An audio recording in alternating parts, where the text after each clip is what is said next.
जय माता दी।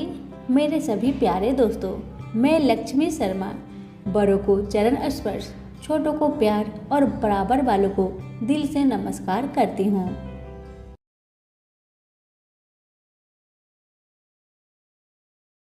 ओम नमः शिवाय। हर हर महादेव। माता पार्वती की जय। मेरे प्यारे दोस्तों, आज की वीडियो में आप सभी सुनेंगे मासिक शिवरात्रि की व्रत कथा। आपको मैं बताना चाहती हूँ कि मासिक शिवरात्रि व्रत करने का फल क्या है, इस कथा का श्रवण करने का फल क्या है। कहते हैं कि जो कन्याएं शिवरात्रि का व्रत करती है उन्हें जल्दी ही व्रत का फल मिलता है और उनके विवाह के लिए शीघ्र ही संयोग भी बन जाते हैं। वहीं विवाहित महिलाएं इस दिन व्रत करती है तो उन्हें सौभाग्य की प्राप्ति होती है और उनके परिवार में खुशहाली रहती है। तो आइए सुनिए मासिक शिवरात्रि की व्रत कथा। कथा को पूरा अवश्य सुनिएगा, क्योंकि व्रत के दौरान कोई भी कथा को अधूरा नहीं छोड़ा जाता। इसलिए व्रत का पूरा फल पाने के लिए कथा को पूरा सुने। अगर अच्छी लगे तो दूसरों को भी शेयर करें। अब आइए सुनिए कथा। पौराणिक कथा के अनुसार पूर्व काल में चित्रभानु नामक एक शिकारी था। जानवरों की हत्या करके वह अपने परिवारों को पालता था। वह एक साहूकार का कर्जदार था, लेकिन उसका ऋण समय पर न चुका सका। क्रोधित साहूकार ने शिकारी को शिव मठ में बंदी बना लिया। संयोग से उस दिन शिवरात्रि थी। शिकारी ध्यान मग्न होकर शिव संबंधी धार्मिक बातें को सुनता रहा। चतुर्दशी को उसने शिवरात्रि की व्रत कथा भी सुनी। शाम होते ही साहूकार ने उसे अपने पास बुलाया और ऋण चुकाने के विषय में बात की। शिकारी अगले दिन सारा ऋण लौटा देने का वचन देकर बंधन से छूट गया। अपनी दिनचर्या के भांति वह जंगल में शिकार के लिए निकला, लेकिन दिन भर बंदी गृह में रहने के कारण भूख प्यास से व्याकुल था। शिकार खोजता हुआ वह बहुत दूर निकल गया। जब अंधकार हो गया तो उसने विचार किया कि रात जंगल में ही बितानी पड़ेगी। वह वन एक तालाब के किनारे एक बेल के पेड़ पर चढ़कर रात बीतने का इंतजार करने लगा। बेल वृक्ष के नीचे एक शिवलिंग था जो बेल पत्रों से ढका हुआ था। शिकारी को उसका पता न चला। पड़ाव बनाते समय उसने जो टहनियाँ तोड़ी वे संयोग से शिवलिंग पर गिरती जा रही थी। इस प्रकार दिन भर भूखे प्यासे शिकारी का व्रत भी हो गया और शिवलिंग पर बेलपत्र भी चढ़ गए। एक पहर रात्रि बीत जाने पर एक गर्भिणी हिरनी तालाब पर पानी पीने पहुंची। शिकारी ने धनुष पर तीर चढ़ाया। जैसे ही प्रयंचा खींची वैसे ही हिरनी बोली, हे शिकारी, मैं गर्भिणी हूँ, शीघ्र ही प्रसव करूँगी। तुम एक साथ दो जीवों की हत्या करोगे जो ठीक नहीं है। मैं बच्चे को जन्म देकर शीघ्र ही तुम्हारे समक्ष प्रस्तुत हो जाऊंगी, तब तुम मुझे मार देना। हिरनी की बात शिकारी को सही लगी। उसने अपनी प्रयंचा ढीली कर दी और हिरनी जंगल की झाड़ियों में लुप्त हो गई। प्रयंचा चढ़ाने तथा ढीली करने के बाद कुछ बेलपत्र अनायास ही टूटकर शिवलिंग पर जा गिरे। इस प्रकार उससे अनजाने में ही प्रथम पहर का पूजन भी संपन्न हो गया। कुछ ही देर बाद और एक हिरनी उधर से निकली। शिकारी की प्रसन्नता का ठिकाना ना रहा। समीप आने पर उसने धनुष पर बाण चढ़ाया। तब उसे देख हिरनी ने विनम्रता पूर्वक निवेदन किया, हे शिकारी, मैं थोड़ी देर पहले ऋतु से निवृत्त हुई हूँ। कामातुर वीर हिरनी हूँ। अपने प्रिय की खोज में भटक रही हूँ। मैं अपने पति से मिलकर शीघ्र ही तुम्हारे पास आ जाऊंगी। शिकारी ने उसे भी जाने दिया। 2 बार शिकार को खोकर उसका माथा ठनका। वह चिंता में पड़ गया। रात्रि का आखिरी पहर बीत रहा था। इस बार भी धनुष से लगकर कुछ बेलपत्र शिवलिंग पर जा गिरे तथा दूसरे पहर की पूजा भी संपन्न हो गई। तभी एक अन्य हिरनी अपने बच्चों के साथ उधर से निकल रही थी। शिकारी के लिए यह स्वर्णिम अवसर था। उसने धनुष पर तीर चढ़ाने में थोड़ी भी देर नहीं लगाई, वह तीर छोड़ने ही वाला था कि हिरनी बोली, ए शिकारी, मैं इन बच्चों को इनके पिता के हवाले करके लौट आऊंगी, इस समय तुम मुझे मत मारो। शिकारी हंसा और बोला, सामने आए शिकारी को मैं छोड़ दूं, मैं ऐसा मूर्ख नहीं। इससे पहले मैंने 2 बार अपना शिकार खो चुका हूँ। मेरे बच्चे भूख प्यास से व्यग्र हो रहे होंगे। शिकारी की बातें सुन हिरनी करुणा भरी आवाज में उत्तर दी और कहने लगी, हे शिकारी, जैसे तुम्हें अपने बच्चों की ममता सता रही है, ठीक वैसे ही मुझे भी मेरे बच्चों की ममता सता रही है। हे शिकारी, मेरा विश्वास करो, मैं इन्हें इनके पिता के पास छोड़कर तुरंत लौटने की प्रतिज्ञा करती हूँ।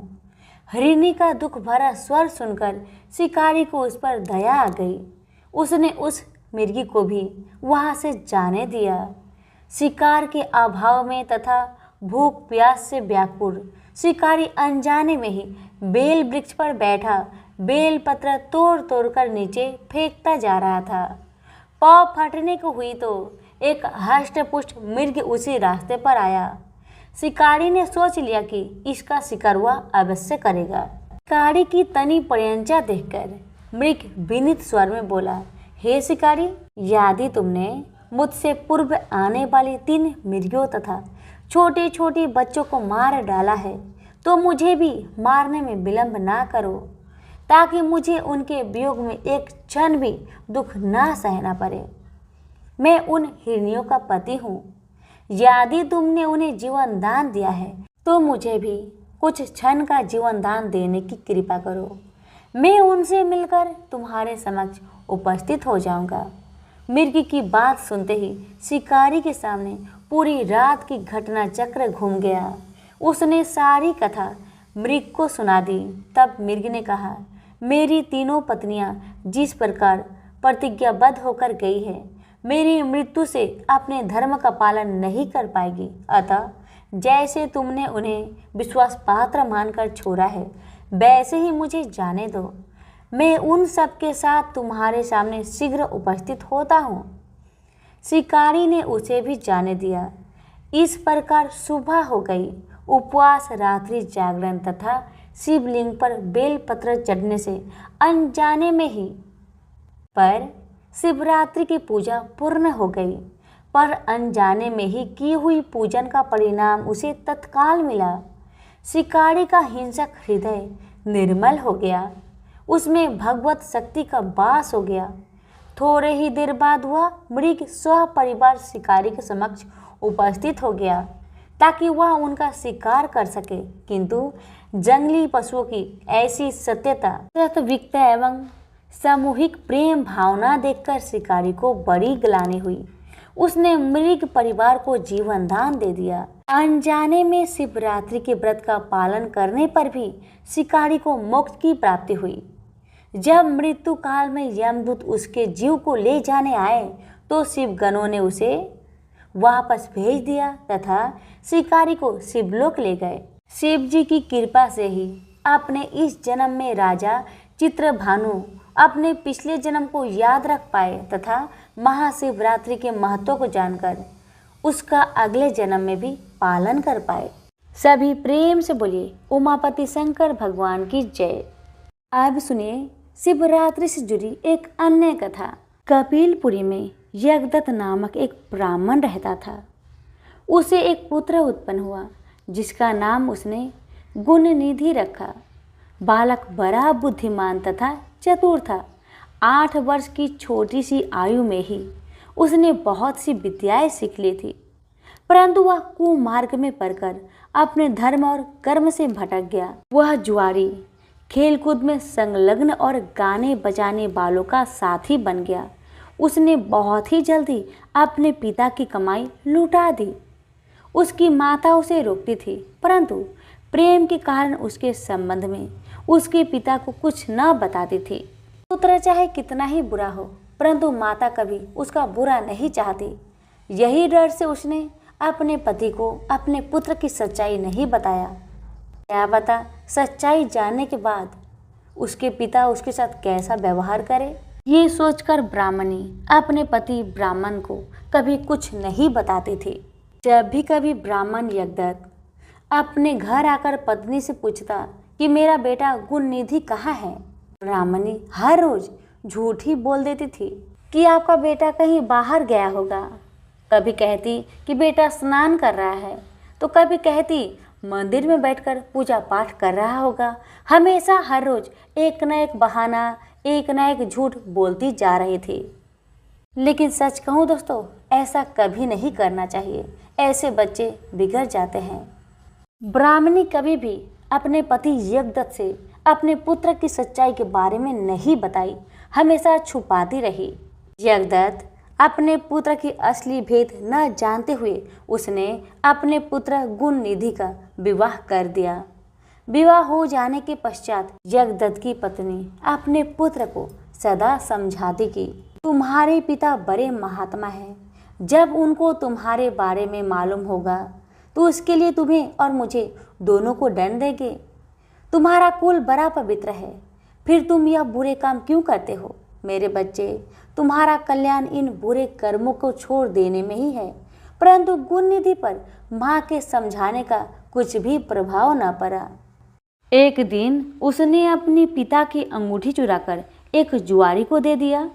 जब यज्ञदत्त ने उस जुआरी से पूछा कि अंगूठी उसके हाथ में कैसे आई, तो जुआरी ने यज्ञदत्त से कहा कि उसने उनकी अंगूठी नहीं चुराई। यज्ञदत्त ने जुआरी की बात सुनकर कहा, सुनो लल्ला, यह अंगूठी मेरी है और मुझे राजा के यहाँ से मिली है। तुम झूठ बोलकर इसे अपनी न बताओ, परंतु यह बताओ कि यह अंगूठी तुम्हारे पास कैसे आई है। यज्ञदत्त की बात सुनकर जुआरी क्रोध में आ गया और जोर से गरजकर कहा, अगर तुम सच सुनना चाहते हो तो ध्यानपूर्वक सुनो। यह अंगूठी तुम्हारे पुत्र गुणनिधि ने मेरे पास जुए में हारी है, और उसने यही अंगूठी जुए में नहीं हारी बल्कि आज तक जुए में बहुत से साधन चुराकर हारा है। आप जितने ही सज्जन साधु धर्मात्मा हैं, आपका पुत्र उतना ही बड़ा बदमाश है। आप इतने बड़े विद्वान होते हुए भी आज तक अपने पुत्र की करतूत को न जान सके। जुआरी की बात सुनकर यज्ञदत्त के मारे लज्जा से बुरा हाल हो गया। वह मारे लज्जा के मुंह ढके हुए तथा सिर झुकाए अपने घर पहुंचा और घर आने के साथ ही अपने पत्नी से पूछा कि गुणनिधि कहाँ है और वह अंगूठी कहाँ है जो कि उस दिन तूने उपटन करते समय मेरे हाथों से ले लिया था। यज्ञदत्त की बात सुनकर उसकी पत्नी ने उत्तर दिया, वह अंगूठी मैंने कहीं रख दी है। अब मुझे याद नहीं आ रहा कि मैंने अंगूठी कहाँ रखी है। स्त्री की बात सुनकर यज्ञदत्त ने कहा, तुम झूठी हो। जब कभी मैंने तुमसे गुणनिधि के बारे में पूछा, तुमने मुझे बात बनाकर टालने की कोशिश की है। अच्छा, तुम अंगूठी की बात जाने दो और मुझे बताओ कि घर का अन्य बहुमूल्य सामान कहाँ है। न जाने मेरे किन पापों के कारण यहाँ ऐसा पुत्र उत्पन्न हुआ है। फिर जब उसने घर की कीमती सामान देखा तो मालूम हुआ कि सभी बहुमूल्य वस्तुएं गायब थी। तब यज्ञदत्त ने हाथ में जल लेकर पत्नी और पुत्र को तिलांजलि दे दी और एक ब्राह्मण की कन्या से अपना दूसरा विवाह कर लिया। जब गुणनिधि को मालूम हुआ कि उसके पिता का सारा भेद खुल गया है और उन्होंने उसे और उसकी माँ को तिलांजलि दे दी है, तो उसको बड़ा दुख हुआ। वह अपनी करनी पर पछताने लगा। वह भूखा प्यासा एक शिव मंदिर के पास आकर बैठ गया। उस दिन शिवरात्रि का व्रत था। लोगों ने शिव पूजन किया, फिर तरह तरह के पकवान तथा खाद्य सामग्री उन पर चढ़ाए। जब लोग भगवान का पूजन आदि करके मंदिर में ही सो गए तो गुणनिधि ने मंदिर के भीतर प्रवेश किया और खाने पीने का सामान उठाकर बाहर की ओर भागा। चलते चलते उसका पैर एक सोते हुए शिव भक्त से टकरा गया। फिर क्या था, उस भक्त का चोर चोर का शब्द सुनकर सभी लोग जाग उठे और दौड़ते हुए गुणनिधि का पीछा किया। बहुत से नागरिक भी उन भक्तों के साथ मिल गए। अंत में उन लोगों ने दौड़ते हुए गुणनिधि को पकड़ लिया और सबने मिलकर उसको ऐसा मारा कि वह मर गया। उसके मरने के साथ ही यमदूत ने आकर उसे घेर लिया और निर्दयतापूर्वक उसे मारने लगे। उधर भगवान सदाशिव ने अपने गणों से कहा, गुणनिधि बड़ा पापी, दुराचारी और कुकर्मी है, फिर भी उसने शिवरात्रि का व्रत रखकर जागरण किया है, हमारे पूजन को देखा है, हमारे दर्शन किए हैं। दीपक से लिंग के शरीर पर गिरती हुई छाई की इसने निवारण किया है।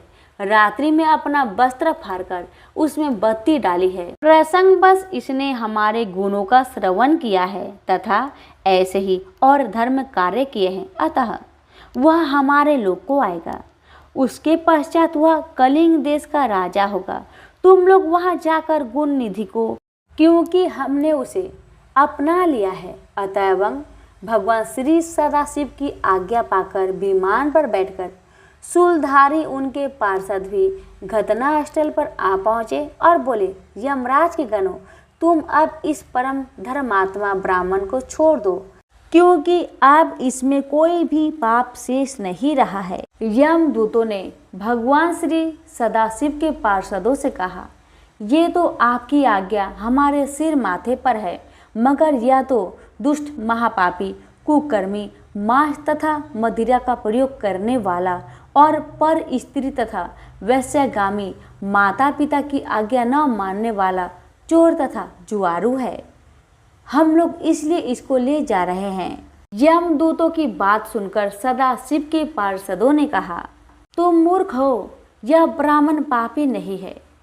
इसका सबसे बड़ा धर्म तो यह है कि इसने पुराना कपड़ा जलाकर शिवालय में प्रकाश किया, रात्रि भर जागरण किया। स्थिर चित्त से शिवालय के द्वार पर बैठकर इसने भगवान श्री सदाशिव की पूजन को देखा और हरि कीर्तन को सुना। इसलिए भगवान श्री सदाशिव की इच्छा अनुसार यह राजा बनाया जाएगा। और इस प्रकार कहने के पश्चात भगवान श्री सदाशिव के पार्षद गुणनिधि को अपने साथ ले गए। यमदूतों से मुक्ति पाकर गुणनिधि भगवान श्री सदाशिव के पार्षद के साथ विमान पर चढ़कर शिवलोक को गया। यमदूतों ने जाकर सारा वृत्तांत यमराज से कहा, जिसे सुनकर यमराज ने कहा, जो व्यक्ति भस्म रमाए हुए हो, रुद्राक्ष की माला धारण किए हो, शिवलिंग का पूजा करता हो, श्री सदाशिव के गुणों का गान करता हो, छल से ही सही उसके पास बिल्कुल न जाओ। यमराज ने भगवान श्री सदाशिव को प्रणाम करके कहा, आप इस अनजाने दोष को क्षमा कर दे। तो सभी प्रेम से बोलिए उमापति शंकर भगवान की जय।